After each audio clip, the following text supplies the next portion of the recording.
Adolescent triste et de mauvaise humeur, j'étais sorti de chez moi. Adolescent joyeux, j'entrais dans la cité de Scherzhauserfeld. La longueur de mon chemin était exactement la bonne longueur qui était nécessaire pour faire d'un adolescent triste et de mauvaise humeur un adolescent joyeux. Sur le point de mettre fin à ma vie, pour toutes les raisons, j'eus l'idée d'interrompre la route sur laquelle mes éducateurs m'avaient placé dans une ambition morose et que j'avais déjà parcourue des années avec une apathie, un manque d'imagination morbide. J'ai fait demi-tour et je suis revenu en courant par la Reichenallstrasse. Tout d'abord, je n'ai fait que revenir sans savoir où revenir. À partir de cet instant, il faut qu'il y ait quelque chose de complètement différent, et je pensais presque de sang-froid, quelque chose de complètement opposé à ce que j'ai fait jusqu'à présent. L'office du travail dans la rue de l'usine à gaz était exactement dans la direction opposée, et dans aucune circonstance je ne serais plus revenu de cette direction opposée. La cité de Scherzhauserfeld a été le point extrême de la direction opposée, et c'est ce point extrême que je me suis donné pour but. À ce point extrême, il ne m'était plus permis d'échouer. Non seulement géographiquement la cité de Scherzhauserfeld fut le point extrême, mais à tous égards. Là-bas, il n'y avait rien qui, même de la façon la plus éloignée, me rappelât la ville et tout ce qui dans cette ville m'avait tourmenté durant des années, poussé au désespoir et à une pensée déjà presque exclusivement consacrée au suicide. Ici, il n'y avait pas de professeur de mathématiques, pas de professeur de latin, pas de professeur de grec, et il n'y avait pas de directeur despotique dont la brusque apparition suffisait à me couper le souffle. Ici, je pouvais être comme j'étais, et tous les autres pouvaient être comme ils étaient. Ici, à la différence de la ville, on ne comprimait pas continuellement les êtres humains pour les faire entrer artificiellement dans un moule de jour en jour plus raffiné. On les laissait tranquilles. Et moi aussi. Dès le premier instant, on m'a laissé tranquille dans la cité de Scherzhauserfeld. Continuellement, dans les villes où la stupidité est d'une taille aussi effrayante qu'à Salzbourg, on tiraille et secoue en tous sens les êtres. On les travaille continuellement au marteau et on rectifie leurs défauts à la lime. On les travaille en tous sens au marteau et on rectifie leurs défauts à la lime jusqu'à ce qu'il ne reste plus rien des êtres humains qu'un être fade et répugnant. Un produit de l'art décoratif.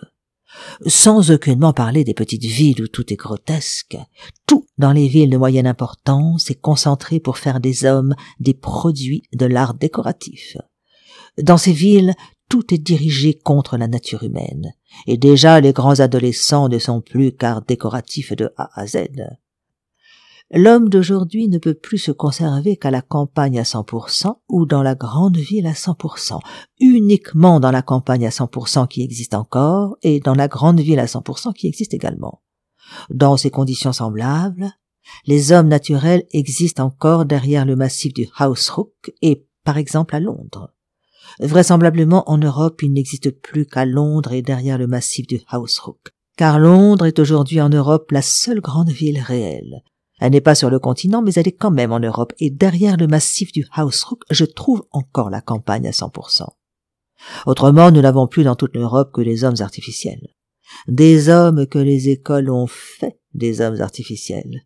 Si nous voyons un homme en Europe, peu importe lequel, nous avons affaire à un homme artificiel, au répugnant produit humain de l'art décoratif atteignant des milliers et qui sait en combien de temps des milliards d'exemplaires manipulés par les systèmes scolaires gigantesques dévorant les hommes incessamment et inexorablement. Ici, dans la cité de Scherzhauserfeld, il se peut que j'ai éprouvé l'effet de Londres et du Hausruck. À cette époque, je n'en avais pas conscience. J'obéissais à mon instinct et j'étais parti dans la direction opposée. Au sommet du désespoir et du dégoût, j'étais parti instinctivement dans la bonne direction. Comme je l'ai déjà dit, j'avais couru. Je m'étais finalement enfui à toutes jambes de la mauvaise direction. Enfui à toutes jambes dans la bonne. Celui qui a fait ce demi-tour s'enfuit à toutes jambes. Il court sans savoir où il court quand il court dans la direction opposée. J'étais entré en courant dans la cité de Scherzhauserfeld, mais j'ignorais ce qu'est la cité de Scherzhauserfeld. Je supposais qu'elle était comme ceci ou comme cela, jusqu'à ce que j'ai vu qu'elle était telle que je croyais qu'elle était. Ma fuite à toutes jambes aurait pu être mon autodestruction, mon auto-anéantissement total. Mais j'eus de la chance.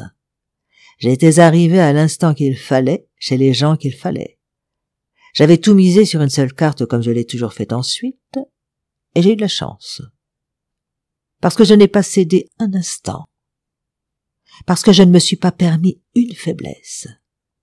Je pense à ce qui fût arrivé si à l'office du travail j'avais écouté la fonctionnaire qui déjà après quelques minutes avait qualifié ma demande de folie et m'avait renvoyé chez moi. Si j'avais obéi à la fonctionnaire, si je ne lui avais pas opposé de résistance.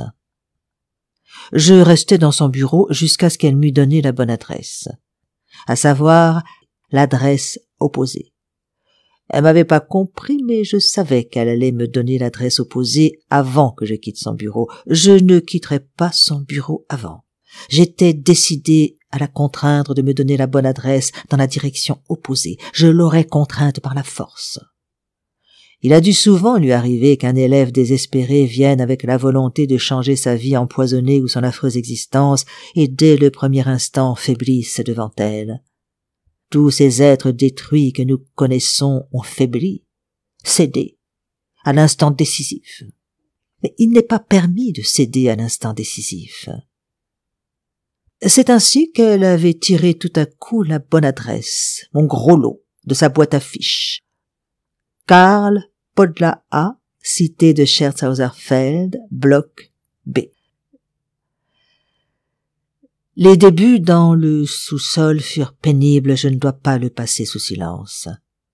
Satisferais-je aux exigences imposées dans un pareil magasin d'un instant à l'autre à un jeune homme effectivement hypersensible? Pourrais-je faire les choses convenablement, m'étais-je demandé? N'étais-je pas d'une façon générale inaccoutumé au travail physique? N'avais-je pas toujours eu du mal à porter mon cartable au lycée par la Reichenallestrasse, par la porte neuve? M'était-il possible de venir à bout de ces personnes qui m'étaient toutes inconnues et dont les manières m'étaient complètement étrangères? Et ne savais-je pas que le calcul n'était pas mon fort? Le calcul mental, quelle folie! Décharger des camions entiers pleins de pommes de terre sous une pluie battante seulement armée d'une lourde pelle de fer, transporter des marchandises à la réserve, remonter de la réserve et descendre dans le sous-sol des caisses de Saint-Doux, les caisses de miel artificiel et les cartons de sucre. Tous les problèmes, j'avais su les résoudre, et dans un temps extrêmement court. Toutes les difficultés s'étaient avérées absolument maîtrisables. J'avais tiré le gros lot. Dans cette conscience, surpris de mes capacités physiques et intellectuelles, je suis entré en apprentissage avec le plus grand enthousiasme. Cependant, je n'avais pas l'intention de rester toute ma vie dans le sous-sol. Bien que je n'eusse aucune espèce d'idée de mon avenir, le sous-sol n'était pas une peine, une condamnation, une incarcération que je m'étais infligée à perpétuité.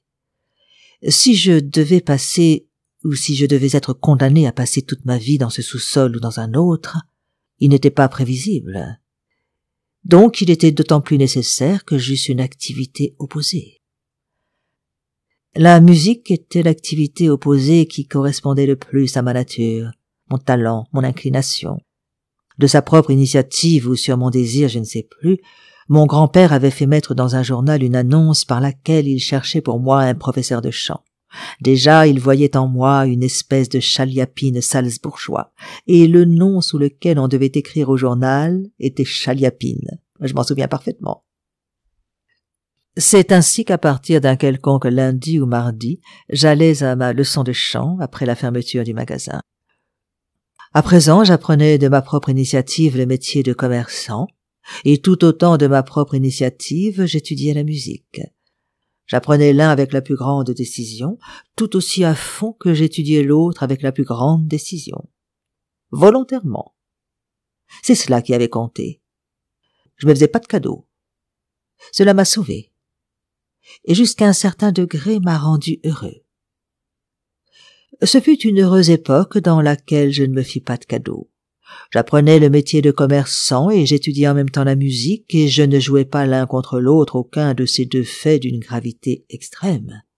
Que je devienne chanteur, cela m'était indifférent, ou commerçant, cela m'était tout aussi indifférent.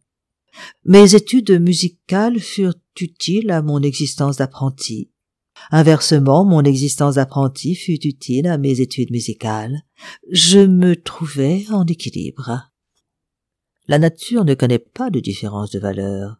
Chaque nouvelle journée, ce ne sont toujours que des hommes avec toutes leurs faiblesses, leurs grâces physiques et intellectuelles. Peu importe si quelqu'un désespère avec son marteau-piqueur ou devant sa machine à écrire. Seules les théories mutilent ce qui est pourtant si clair, les philosophies et les sciences en totalité qui s'opposent à la clarté avec leurs connaissances inutilisables. On a presque tout parcouru. Ce qui viendra encore ne surprendra pas parce qu'on a réfléchi à toutes les possibilités.